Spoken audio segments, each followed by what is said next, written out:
ABP माझाच्या पाथर्डीत कॉप्यांचा सुळसुळाट या वृत्ताची शिक्षण विभागानं गंभीर दखल घेतली आहे। या प्रकरणी आता त्रिसदस्यीय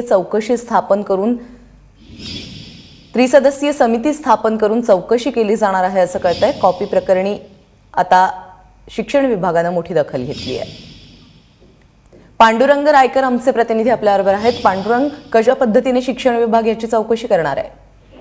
हा प्राजक्ता ही अत्यंत गंभीर अशी घटना होती की पाथर्डीमध्ये फार मोठ्या प्रमाणात कॉप्या केल्या जातात आणि या संदर्भामध्ये अगदी पुणे, रायगड, कोकण पासून मुलं या ठिकाणी परीक्षा देण्यासाठी येत होते आणि तब्बल 40 ते 1 लाखापर्यंत पैसे घेऊन या ठिकाणी त्यांना प्रवेश दिला जात होता आणि फक्त परीक्षेलाच यायचं अशा पद्धतीचं हे मोठं रॅकेट होतं। आणि या प्रकरणी एबीपी माझानं वृत्त दाखवल्यानंतर शिक्षण विभागानं त्याची गंभीर दखल घेतलेली आहे आणि या प्रकरणी आता त्रिसदस्यीय चौकशी समिती स्थापन करण्यात आलेली आहे आणि या संदर्भात असे कडक निर्देश देण्यात आलेले आहे की जो कोणी यामध्ये दोषी असेल त्यावर त्वरित कारवाई करण्याचे निर्देश देण्यात आलेले आहे। गट शिक्षण अधिकारी आणि त्या ठिकाणचे 2 विस्तार अधिकारी यांचा समावेश या त्रिसदस्यीय समितीत असणार आहे आणि यामुळे आता शिक्षण क्षेत्रामध्ये आता मोठी खळबळ उडालेली आहे आणि शिक्षण विभागानं याची गंभीर दखल घेतल्याने आता नागरिकांनी कडूनही याबाबत स्वागत करण्यात येत आहे। प्राजक्ता,